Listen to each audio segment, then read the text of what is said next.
छठवीं के 7वें कविता का नाम है नदी कंधे पर, जो पृष्ठ क्रमांक 18 में दिया हुआ है। नदी कंधे पर इस कविता को प्रभुदयाल श्रीवास्तव इन्होंने लिखा है। यह कविता कल्पना पर आधारित है। कवि कल्पना करते हैं कि यदि हम नदी को कंधे पर उठाकर अपने घर ले आते तो कैसा आनंद आता। पहला परिच्छेद। अगर हमारे बस में होता नदी उठाकर घर ले आते, अपने घर के ठीक सामने उसको हम हर रोज बहाते, कूद कूद कर उछल उछल कर हम मित्रों के साथ नहाते। पहली पंक्ति में कवि कह रहे हैं कि यदि हमारा वश चलता तो हम नदी को उठाकर अपने घर ले आते और रोज अपने घर के सामने से उसे बहाते और अपने मित्रों के साथ नदी में खूब उछल कूद करते और देर तक नहाते। दूसरी पंक्ति।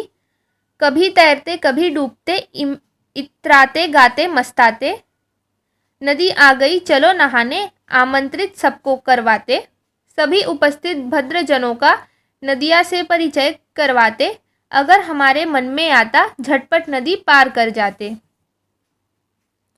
दूसरे पंक्ति में कवि कह रहे हैं कि अगर हम नदी को अपने कंधे पर उठाकर घर ला पाते तो हम नदी में देर तक तैरते, कभी डुबकियां लगाते, कभी पानी सहित पार हो जाते, खूब मस्ती करते और गाना गाते और अपने सभी परिचितों को आमंत्रित करते और करवाते कि नदी मेरे घर के पास आई है और सब लोग नहाने चलो। जितने भी लोग हमारे बुलाने पर आते, हम सभी सज्जनों को नदी से परिचय करवाते और जब कभी हमारे मन में नदी को पार करने का विचार आता तो हम तुरंत नदी पार कर लेते। परिच्छेद। खड़े खड़े उस पार नदी के मम्मी मम्मी हम चिल्लाते, शाम ढले फिर नदी उठाकर अपने कंधे पर रखवाते, लाए जहाँ से थे हम उसको जाकर उसे वहीं रख आते।